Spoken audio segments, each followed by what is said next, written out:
So my name is Leanne. I'm a survey geologist here at the British Geological Survey, and I'm just going to talk to you a little bit about how we make some of our geological maps here at the BGS. Apologies for my many colleagues in the audience who know much more than I do about this subject. If you do fall asleep, at least there'll be the fire alarm in 2 minutes that will wake you up. I'll go through a little bit about how we actually collect the data and then generate the geological map, and then finish with, so what, why does this matter, how does this link to people, and what do we use this data for? It's not just pretty colours on a map, there is an end application for our data set. So, the context of our data capture, the history of our mapping as well, because we've been going a fair old while, not quite as long as the Ordnance Survey, but this is our 190th year this year. As I mentioned, we'll go through the process of mapping, and at the very end I'll show you where can you get the data, where can you get our maps. So in 1815, or prior to 1815, there was a surveyor called William Smith who was surveying in the southwest looking at mineral availability. And he started putting lines on the map and colouring in different areas to represent different rock types. And we've often said that this is our first geological map. This is the map that changed the world, if you've read the book. And when we say that this is our first geological map. However, I've more recently been... Let's get some props.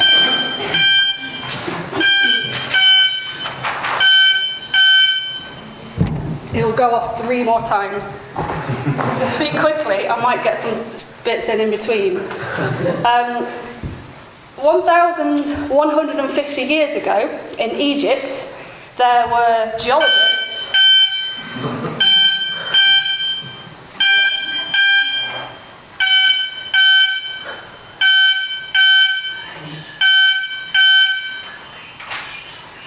who noted on a papyrus the different kinds of minerals available in the area that they lived. This was acquired by the Italians. It's called the Turin papyrus, but it is of ancient Egypt. And they've put, there's mountains of gold, quartz veins, the translations are pink granite, dark sandstone, river with pebbles. This is a geology map. So as much as we always say, this is the map that changed the world and our first geological map, actually, the ancient Egyptians were pretty keen on understanding where their resources were as well. And this may not be the first, as there could be many more non-surviving examples. If someone drew in the dirt, you'll go and find some silver in that area. There's only one more.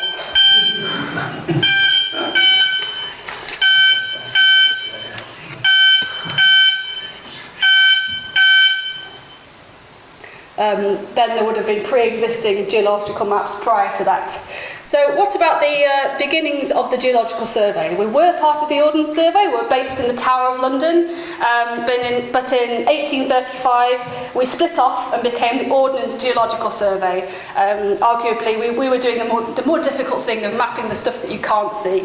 I'm not going to take any barbs from my OS colleagues out in the audience.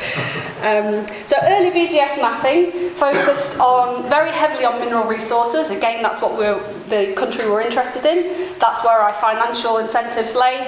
And geologists would go into the field. They would use relatively familiar tools to us today. A compass to understand the directions that some of the trends in the rock were taking. They would have a clinometer, so which ways are the rocks dipping or tilting. And they would take a base map. They're the fantastic, absolutely amazing Ordnance Survey base maps to make up for my jibe slightly earlier. Many of these things have changed, but lots of the systems and processes we use of observing the rocks have remained the same. They were originally given a hay allowance, so lots of the mapping took place on horseback, so that gave them the opportunity not just to get around faster, but the height that they were on a horse allowed them to see over the hedges and see some of the landscape a little bit more efficiently. Sometimes when I'm trudging around and kind of jump to try and look over the hedge, I do wish that I was able to have a horse to sit on and look down and see, okay, that's what the stuff is, instead of having to walk around. So back in the day, we were mapping on paper. These are some of my field slips from 17 years ago, and we would make observations about the rock types that we could see through several different methods, and note down our observations on a base map, on a 1 to 10,000 base map.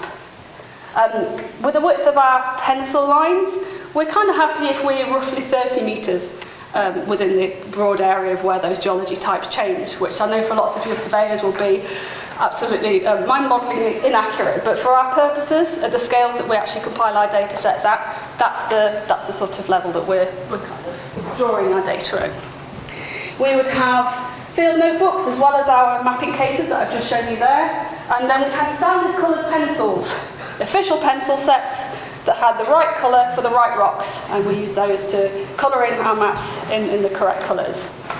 And then we changed over in 2007. There was a data capture system that used point data capture, so it would just take your GPS reference and you could make a note against that reference. So in my books, it wasn't quite the spatial mapping that we do today, but it was definitely digital point data capture. So from 2007 onwards, we started that transition to digital. We now use tablet PCs, and over the years we've been through several systems. We've had the point data capture system, and then we brought in a system for integrated geospatial mapping, which we called Sigma, and we developed that into a newer version, Sigma 2015. And we had we wanted to make sure this was a broad-reaching tool. So, okay, maybe we want to have direction finding abilities in our kits. Maybe we wanted to be able to take pictures of what we were looking at. Or we need to illuminate that really grotty cross-section that's in a riverbank that we can't quite see. Hand lens to see the grain sizes. I need a trowel to clear away some of the vegetation and stay stable, and maybe other people want a hammer. Or it's a bit rainy, so maybe our system will give us an umbrella as well, perhaps a spade, and I want my cup of tea at tea time. What I'm trying to demonstrate by this is sometimes our systems could suffer from being a little bit overcomplicated because it's tried to do many things in one system. So it took several ways and iterations of refining our data capture system before we kind of slimmed it down to what we have now.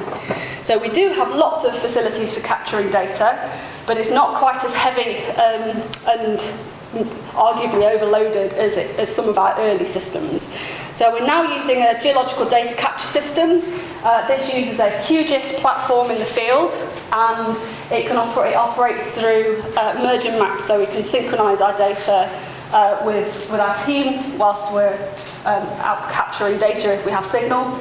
It can work on our tablet PCs, but it can also work on a mobile phone, which has been quite a revelation to be able to use lightweight, rapid data capture hardware rather than just using the system where you have to log in and use the pen. So there's different systems available depending on what data we're capturing. And we'll go through and make observations based on what we can see. If we need to dig, we will dig or auger and collect information about what kind of outcrop are you looking at. Is it a quarry? Is it a molehill? Is it a drainage ditch? And then we'll say what it is we can see. And then at the end we'll interpret it, and that will be our observation that will help us make the geological map. So that's I think this one's possibly from the Yorkshire Wold, can't remember, and this one is from the Tweed fairly recently. So our workflow is not to just go blind into the field and see what we see.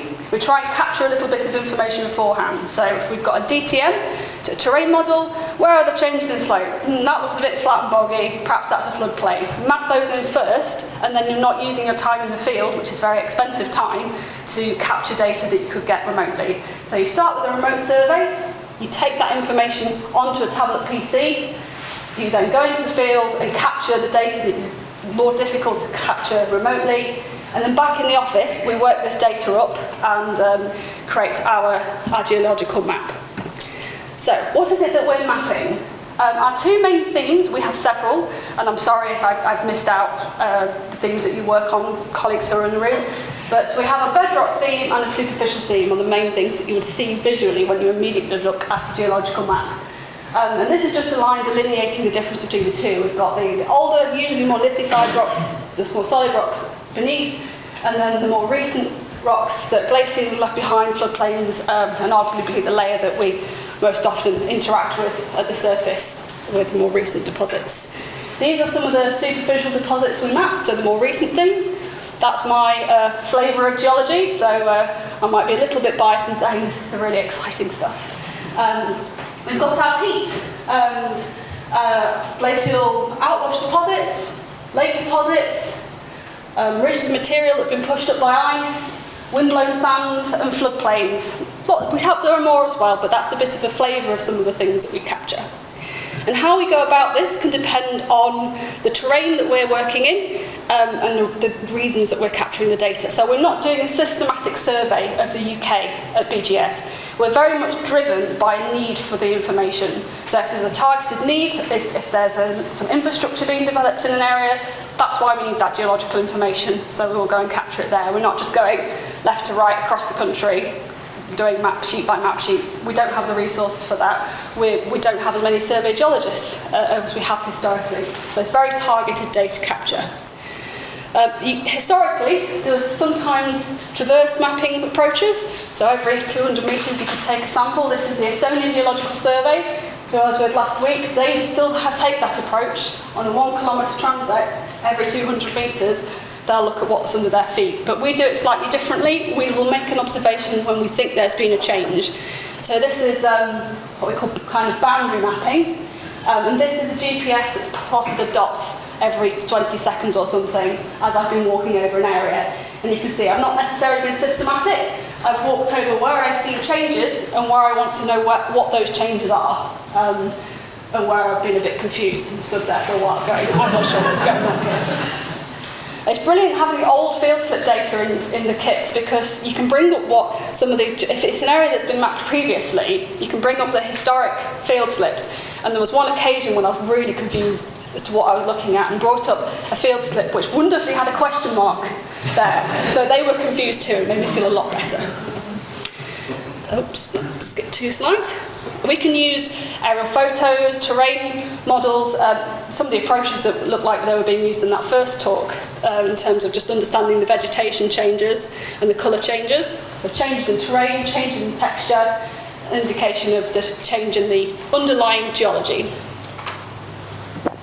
And I'd never underestimate the power of local knowledge. If you're accessing land, if you're knocking on doors saying, please can I come and survey the geology on your farm, they will tell you often, that bit's really boggy down there, I get my tractor stuck, or this bit's full of stones, or this bit's really clay. And that information can give you a really useful starting point because the people that know the conditions of their ground are often the farmers that are working the land on a very regular basis.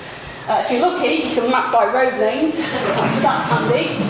And you can talk to, that was a very useful, massive great tunnel taken through an area in Knighton, so we could understand a little bit more, asking them about the rocks they were drilling through. Very handy, fortunately not everywhere. And then you can auger. You can auger just like my colleague Mark is here. You can make it look hard work, or you can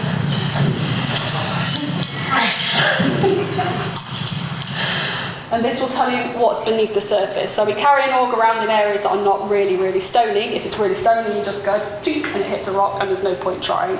You'll just break the auger. But that can give you an indication of what's below the surface. Ideally, you want to go up to 1 metre so that you really know what it is you're in. So we don't map things if they're not 1 metre thick.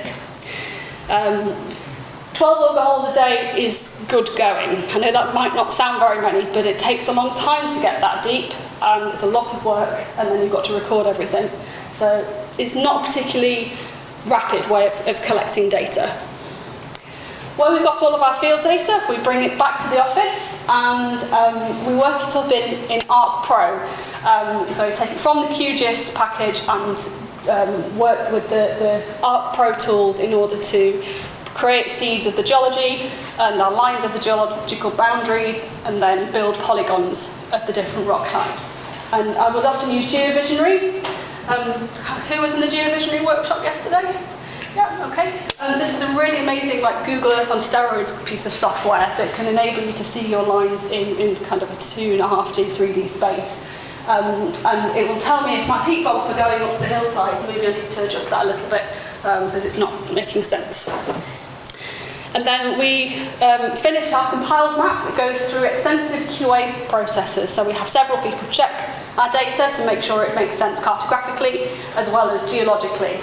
I'll go through it. Historically, we would potentially print our maps. We don't create printed maps anymore. Our data goes into a digital data set, but I am going to do here's one I made earlier with some of our data from when we were creating printed maps. So this is what it would look like with all the marginalia on as well. But our data now will be placed into our digital data sets. So what? What's the point? Well, we interact with the ground all the time, and there are several hazards that can be presented by different rock types. You can get sinkholes, running sand, mine collapses, landslides, this is the Holbeck Hall landslide. Peat can compress at different rates, which can cause differential compression and flooding, as well as resources. So if you don't grow it, you have to dig it out of the ground, and to do that you need a geologist to tell you where you need to find it. So everything that's not grown needs a geological understanding. And locally, there are lots of geological resources being extracted. We've got sand and gravel, near me there's gypsum. Drinking water, 3/4 of us get our drinking water from groundwater rather than surface water systems, and it's critical to understand these systems so we don't allow them to become polluted or contaminated. And then there's open cast aggregates, and more recently a drive towards heat pumps, as well as lots of other end users of our geological information. So we can have academics, regulators, insurance companies, archaeologists, many different users of our end data. I'll go through a couple. So flooding data sets are quite useful because the extent of our alluvium mapping, which is the area seen in yellow, can correlate pretty strongly, you can see the top map there, with the areas that still flood today. So historically they have been used by councils to understand where that could be at risk of flooding. And the cost of the economy from flooding is estimated to be £1 to £3 billion a year. So the more that we can understand about this and communicate about it, arguably, the better.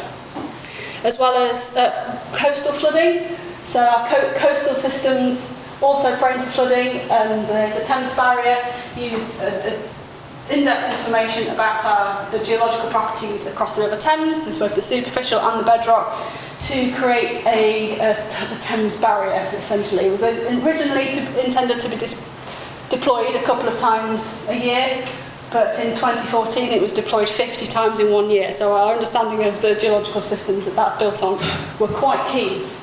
And also, you don't want to crash into the Thames Barrier because you get fined something like £250,000 for doing so because of the risk that you pose to central London. But linear routes also need geological information. This is probably a familiar project to some of our colleagues. This is a potential rail electrification across the last glacial extent, ice margin. This was the extent of the Devending, our last major glaciation. And they were thinking about electrifying the line that was going across it. It didn't happen, but we did do a lot of preparation and 3D modelling of the geological conditions in that area, because a linear route will cover a great deal of different geology types in comparison to just one spot site. As well as other linear infrastructure needs, our geological data, such as the national gas networks. And how do we make these available? We have products that we provide as part of BGS, often sold through third parties. If you buy a house, there's usually a report that comes through that will tell you about the risks of things like flooding, mining, landslides, sinkholes. And that data, although provided by a third party, will be using our baseline data sets, which include whether you've got dissolution problems, flooding issues, our radon potential, is whether you need a pump in your house to get rid of radon gas. That map comes from us as well. There's a lot of work goes on with landslides here too, and then understanding, as I said, our critical aquifers in the UK and our running sand problems. Where can you get these for free and right now? Well, if you Google BGS GeoIndex, much of our data is available in there. So if you go through the different layers, all at that different scale of 50k, 165k geological maps, boreholes, the list is endless. There's so much of our data that's available through this platform.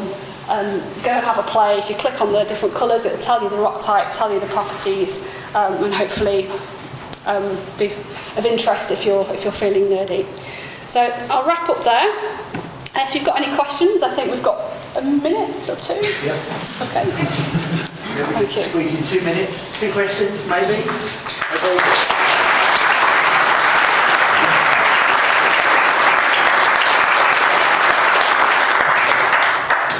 Any burning desires from budding geologists want to ask questions?